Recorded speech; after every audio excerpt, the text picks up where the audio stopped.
Hello everyone, my name is Diego. We're here at Mercado Studio. We're recording a new episode from Cannes Lion, the festival. And today I'm with Tara Loftis, President of Dermatological Skincare at Galderma, and with Alejandra Restrepo, Director of Mercado Ads Mexico. Today, we're going to be talking about a lot of stuff. We're going to be talking about beauty, about data, about marketing and creativity. And I hope everyone enjoys this conversation. Right now, I'm going to start with you, Tara. What I want to know is, you had two really big hits really early when going into Cetaphil with Galderma.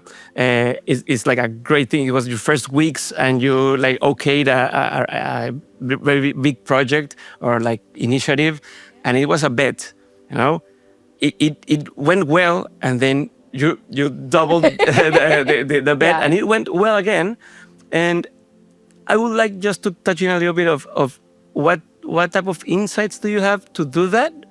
Because later I want to mix it with a part of how do you keep that going and how do you keep that big hits in retail, right? So Absolutely. Can you kind of give me a little bit of light on that? Of course. So I think for some grounding context, Cetaphil is this iconic brand that is so trusted. It's over 75 years old, right? So it's a marketer's dream. But at the same time, there's no playbook for how to keep a 75-year-old brand relevant. And the playbook that I follow is making sure that you show up for the consumer and that you show up with culturally relevant moments, right? And that doesn't always mean that you're gonna be super successful when you do that. It just means that you might be adjacent to a culturally relevant moment, be it the Olympics or the Super Bowl, et cetera. But with the Super Bowl, for example, indeed, as you said, I had just started my role at Cetaphil, and I was maybe 10 days into my job, and I was preparing my to-do list in my office in Switzerland when I got a notification on X that the teams had been announced for the Super Bowl. And without a second thought, I just scheduled a brainstorm, thinking maybe we would shoot something fun in the office, or maybe we would tap a couple of influencers. And one of our agency partners that I had just met showed up with super inspired with a concept and a deck, actually. When someone comes with a deck, you know they're serious, right? Mm-hmm. And came up with this idea that said, hey, there's a moment happening right now in culture where for the first time ever in America, really, fathers and daughters are spending all this time together, bonding over football because their daughters are hoping to get a glimpse of Taylor Swift. This is 10 days before the Super Bowl, maybe, by the time we had this brainstorm. And so we thought, okay, why don't we shoot something that's inspired with this insight? So we made, a lot of brands use a celebrity as the star of a content asset or a commercial. But for us, the star was the insight, right? And that's the great, that's the red thread, as we'd say, is that we made people feel something because we reached into the heart of America. And when we revealed the asset, we shot it, just to be clear, we shot it within 4 days of green lighting. It's already 10 days for the event, and yes. It's a Hail Mary. Yes, but for those of us that work in marketing, and I spoke about this week in Cannes on stage, and it's so funny because I think we're supposed to speak about how we do lots of data mining and we do focus groups and we think that the consumer is going to receive this well.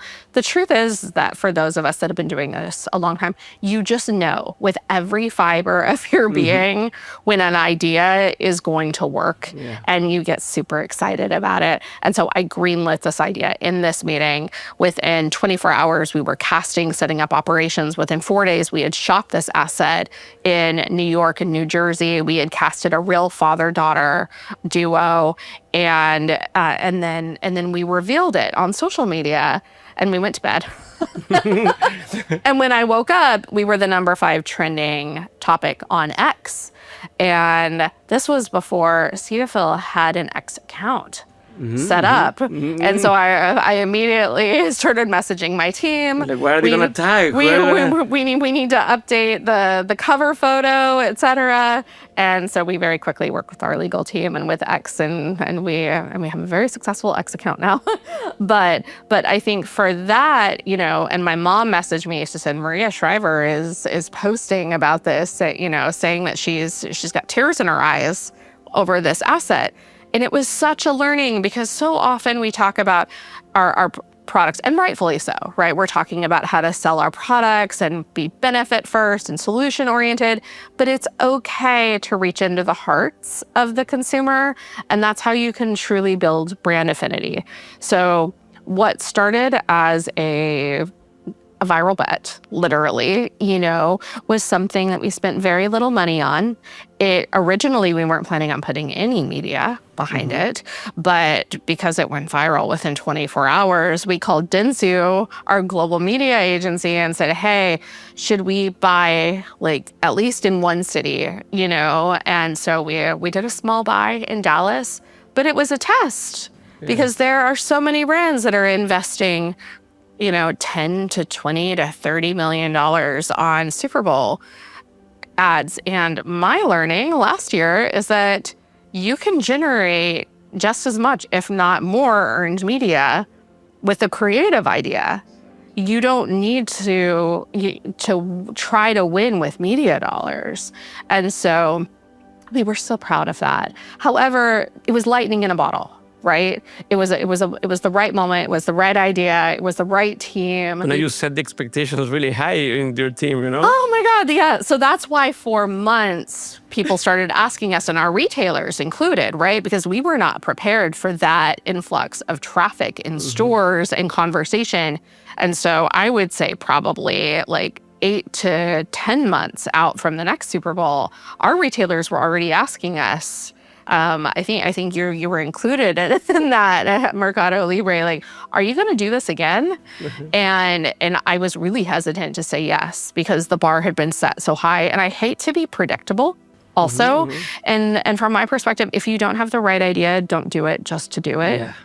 And it's been feeling lately like it's like a one-trick pony show. It's and I don't mean this to sound negative at all, because I have just deep respect for all marketers, but so many campaigns feel a little tired, a little predictable. Yeah. Yeah, and so we never wanted to lead with a celebrity, right? But and we never wanted to plan further out, although our retailers would love that. Right. But what was special about it is that it was a timely moment. And so when we decided that we wanted to try again, we knew that we would have to pull an insight from culture closer to the date of the Super Bowl. Otherwise, you risk something that's not relevant, because culture is moving crazy fast these days. Trends used to last a year or months, and now they last days or 2 weeks. Even a weekend, and then it's over. Exactly. And so what we did is we decided 3 months out from the Super Bowl, okay, we'll do something. And we decided to brainstorm it at 2 months out. And we didn't quite have the right idea. But as it got closer at this moment when we were brainstorming, we didn't want anything that was too expected. And at this moment, Lil Wayne, is iconic performer from New Orleans, had been on the Rick Bayless show, being really emotionally vulnerable, saying that he was so disappointed that he wasn't selected to perform in his hometown. And we had just rebranded Cetaphil with the tagline for everyone's sensitive skin. And we noticed that Gen Z in particular love the term sensitive. They love to embrace being emotionally sensitive. They're not ashamed of being sensitive. And here's Lil Wayne being very emotionally sensitive on this global platform that he has. And so we thought, there's something here. This is dominating headlines. He's being sensitive. So we called his agent, Fatana Shah at United Talent Agency, And she said, I love the idea, but with all due respect, he's passed on maybe 20 deals in the past week. I don't think he's going to do it. And I said, what if we gave him a platform? What if we bought a spot in his hometown?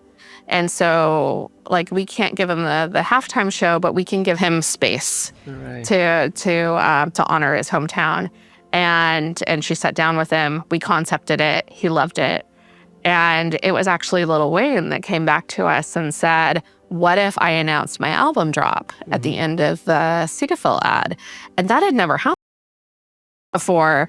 And another thing that was really surprising for us was that 60% of his following is Gen Z. And as an older millennial myself, I was really surprised, right? Yeah. And he was a wonderful partner. And we were also really true to ourselves. We made sure that dermatology had a clear presence in the asset. We cast the world's most followed dermatologist, Dr. Manib Shah, in the campaign. And he happens to be a huge Lil Wayne fan, and he's a dream to work with. But it's a if you know kind of cameo. Yeah. And it was really successful. We had the most earned media of any brand in the US that didn't have a national spot. That's amazing. And so I'm sure there's lots of marketers or shareholders perhaps that might be wondering like if we would ever invest in a national spot. And the answer is no, because we don't need to. Yeah, you already proved it twice. Yeah. And I love that in the Lil Wayne campaign, but in all of these cases, there's like a deeper insight, which is you appealing to the emotion of whomever is watching, but also in this case, the talent itself, like you can see through them kind of, and that's why they get involved, I guess. But how does that impact the part of the sales? Because we talked about earned media, we talked about the impressions, but as you also say, you're really into strategy and so how does that plays out on the e-commerce or the commercial part of the brand? Yeah, so I would say it's never the exact same every year, but in all my years of brand building and beauty, it's been pretty consistent. When you have a home run around the Super Bowl from an earned media standpoint, we consistently will see about a 10% lift in global sales when it's a real win. And that's meaningful for our brand, like Cetaphil. But for us, we also work with our retailers like Mercado to understand traffic in immediacy. Because what we see, and Google as well, we see the consumer immediately goes online and they're curious, right?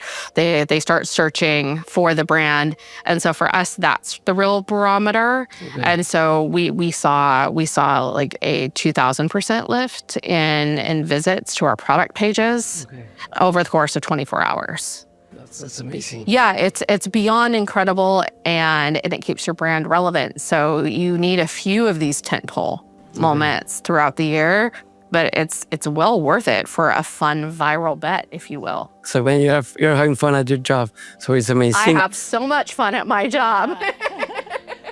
How does someone or a brand can take advantage of this like surge of visits from an ad perspective, like from Mercado's perspective, that you measure the users, what they're searching for, and how can you take advantage of that? And particularly for beauty, if you go to young people, actually people really would like to be seen.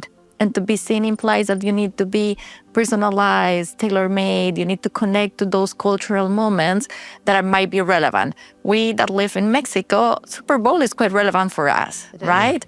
But if you speak for someone in Argentina, might say, Super what? You need to connect with those kind of like cultural moments that talk to people.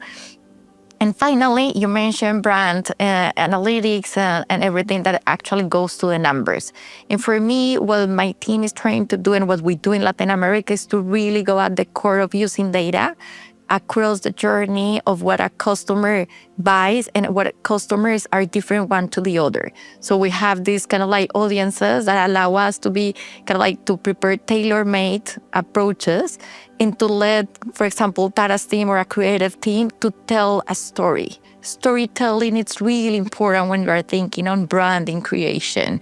So my job and my team needs to be focused on giving the right data, the right audiences, so you know who you are talking with. You can really kind of like go to this kind of like personalized and being seen approach for the different audiences, and with that impact them in the right way. So that's the way I see it. Yeah. Perfect. And I know that we're talking about Mexico and Latin America. I know you've been there a while ago. Like, what have you been seeing, or what's going on there that you're learning from, or even kind of taking into consideration and then applying it somewhere else in the world? I think what was really unique for me, first and foremost, from a commerce standpoint, was the deep respect that the culture has for dermocosmetics. Yeah. So Galderma is the world's leading pure play dermatology company. So while we like to talk about all of the relevance driving initiatives that we have, at the heart of what we do, it's science, and it's very serious skincare. And I loved that in Mexico in particular, what I saw was deep reverence for serious skincare within the commerce sector. And I thought that was really wonderful, whether it was meeting with Mercado or visiting the beautiful pharmacies. Yeah. In Mexico City. It was there's a full service approach to making sure that consumers receive the best care. I don't want to be that guy, but can you tell us what's coming? Yes, I'm happy Can you to. talk about that? So, we touched on the Super Bowl campaign with Lil Wayne. And so what I would say that was really special about the Super Bowl campaign this year was that we've seen the rise of AI transform the consumer journey. And at the end of last year, this is the context, at the end of last year, we executed a global shopper study, and it was 11,000 people globally that we surveyed to understand what made them want to purchase. And the first and biggest, most critical pillar was HCP, which is dermatologists. So when a consumer globally hears about a product recommendation from a dermatologist, they're absolutely going to purchase it, essentially. Makes sense, right? But the fastest growing trigger influence is AI. Okay. And it's bigger than most media channels in this study. And so we can't ignore that. Right? It's disrupted the funnel. And we're seeing that 60% of Gen Zs go to AI for recommendations first. And then they go to other platforms like Mercado or TikTok and look at the reviews or the clips that they see. And then they make their decisions, right? So the only way that we can influence AI is through earned media. Okay. And so for the first time in many years, we're a little obsessed with PR and getting as many editorial placements as we can. And what was a huge win with Lil Wayne, was that we got not only beauty press coverage, but lifestyle celebrity coverage, general news media, but also music. Yeah. So we got 3 verticals of consistent coverage. This was the first time Rolling Stone spoke about Cetaphil. So we observed what happens when you partner with people in the music industry, right? And our incredible team in Mexico has dreamed up this campaign called Dusha Flow. And it's based on the, I can't believe I'm talking about this. It's been such a secret, but it's based on the idea that you sing in the shower. Okay. Right? Okay. And the team went to the outskirts of Mexico City and built a set that is a Cetaphil shower, literally. And they tapped one of the coolest dermatologists in Mexico, Dr. Pepe, who we love, and to be the host of Dusha Flow. And what they did is they then approached 6 to 7 of the hottest emerging musicians and artists in Mexico, and they come on to each episode. There's an interview with Dr. Pepe around their skincare routine, how they loved Cetaphil, how they love to use Cetaphil, and then there is a tiny desk style concert that happens. And we have 7 episodes ready to go. And these artists are so talented talented, immensely talented. Dr. Pepe is so cool and engaging, and it's the perfect mixture of clinical skincare science, but also music. Yeah. And so it's a way for us to show up where the consumer is, but also tap into this incredibly passionate culture of music, of the music community at the same time. And I love the idea of supporting artists and musicians at the same time. Not everyone is on the scale of Lil Wayne, but we have some credibility as it relates to promoting and partnering with musicians. So while this campaign has been shot in Mexico City, this is something that we're going to give a global platform to. Okay. Now, and like I said, this is not the first time that our Mexico team has concepted something that we're so inspired by that we create a global platform out of it. So How do you... Is this somehow how you've always taken decisions, or like that's your modus operandi, or is it something you've learned in the last years?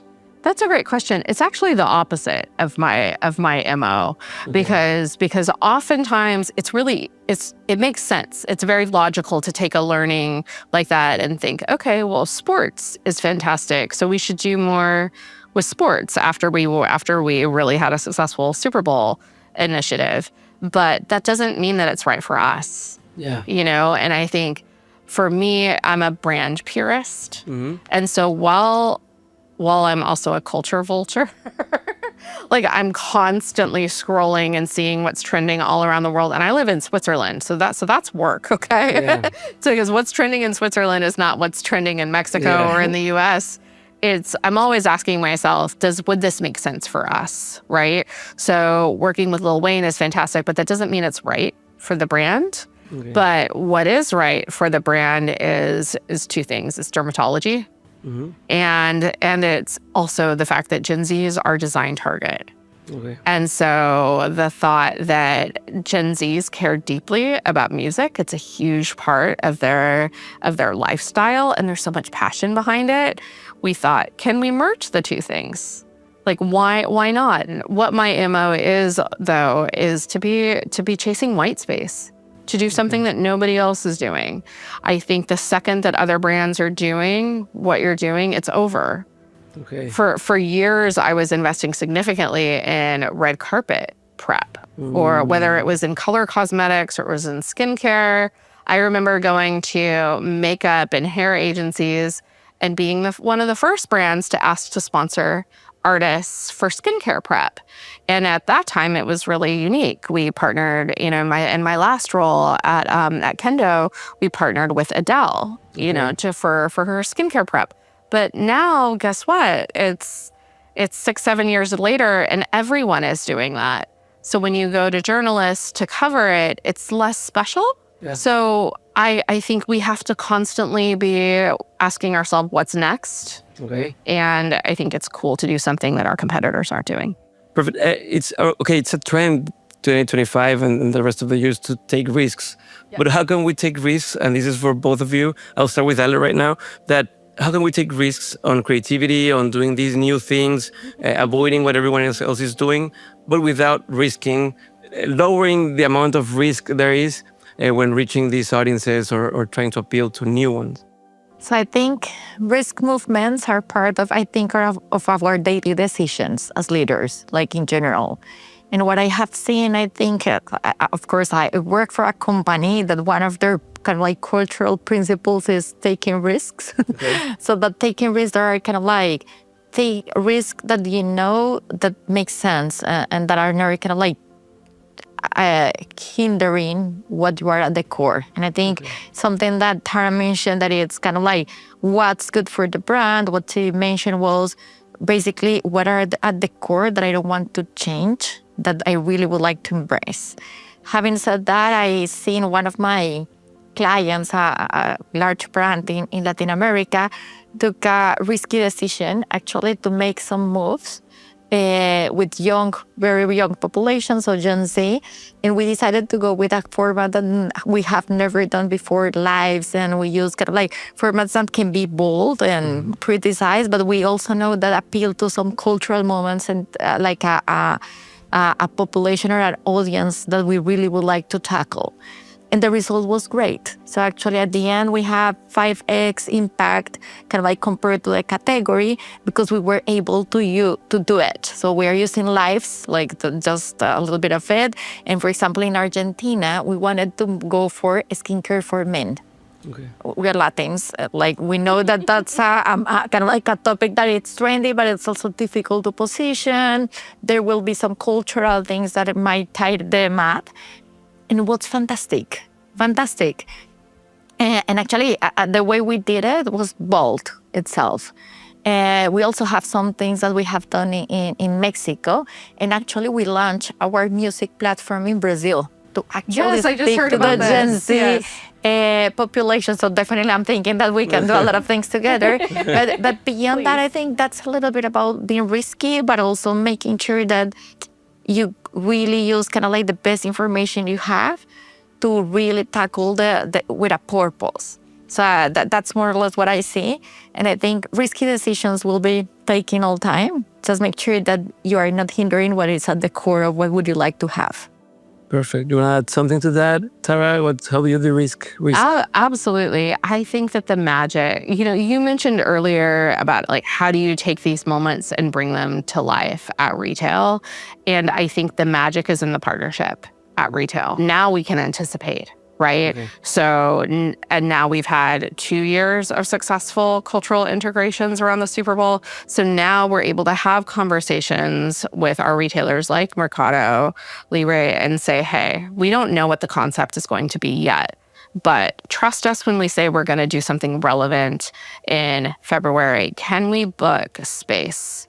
Okay. Can we buy the media in advance? Can we reserve a homepage, et cetera? Can we do a push notification? Can we create a range of clips around this just to reserve it? And now the answer is sure. We trust you, but it is such a miss to not pull it all the way through on the commerce side. That's the other thing about Gen Z. They're shopping in store too, as well. Or they're tactile. They want to experience. So you've got to show up everywhere where they are. Perfect. And I think that's sorry that I'm interrupting you, but I think that's a point that I think it's not minor. So what I have seen, for example, from Mercado Libre's perspective, we have like 1.5 billion moments of intent that we have on the platform on a monthly basis. Okay. Monthly basis. It means that based on search, awareness, like everything that you can have, we can contact people. But you need to find the right way to contact them because some of them want to touch and to go and see, and that's why lives make a lot of sense. That's why the clips, the information that you may have, but also we have partnerships with our brands to really be also off platform. So we just launched a partnership with Google that allow us to be in 3,000 places like in France, but it also kind of like can allow people to go and see, and then they will decide where to shop. Absolutely. And we can be strategic and we can disrupt at a brand level, but no one understands the consumer like our retailers do. What's one counterintuitive approach you have to your work? That might not be the obvious one, and I would like to hear that from both of you. I think, my counterintuitive approach is to not be afraid to be a little analog. And I mean, look, like I loved spending time with Alejandra this week and with you. And that's what's special about Cannes Lions too, is there's something that's magical that happens when you connect in person. Yeah. So we can be as digital as we want. Mercado Libre is the perfect example of a digitally native platform, but we need to do what we can to stay connected to people IRL. I do believe that long term needs to be more important than the short term because you are really a partner with your client. So for my team, sometimes it's counterintuitive when I say it's not about the short term. It's about what's kind of like the right decision in the midterm. And I ask them to be a lot much more kind of like going through what the client needs, understand the strategy, taking the right decisions, and also understand very well the product. So even for senior managers, head of units, I ask them to go deeper to the product, to even set up a campaign, something that a trafficker does, because it's the only way they can actually go to a product team and ask for new features. This is the only way when a client is asking for something, they know it would work or not. And I think that this kind of like idea of long-term, mid-term, it's what I think it's the decision that I typically have on my daily basis on the trade-offs. Absolutely. And you're just doing an incredible job with deep cultural relevance and how you connect with your consumers. So I'm in awe of everything that you do, and I'm excited about all that's to come in Latin America. Perfect. Thank you, Tara. Thank you, Alejandra. And thank you, everyone, for watching this episode of Mercado at Studio in Cannes Lions. We see you next time.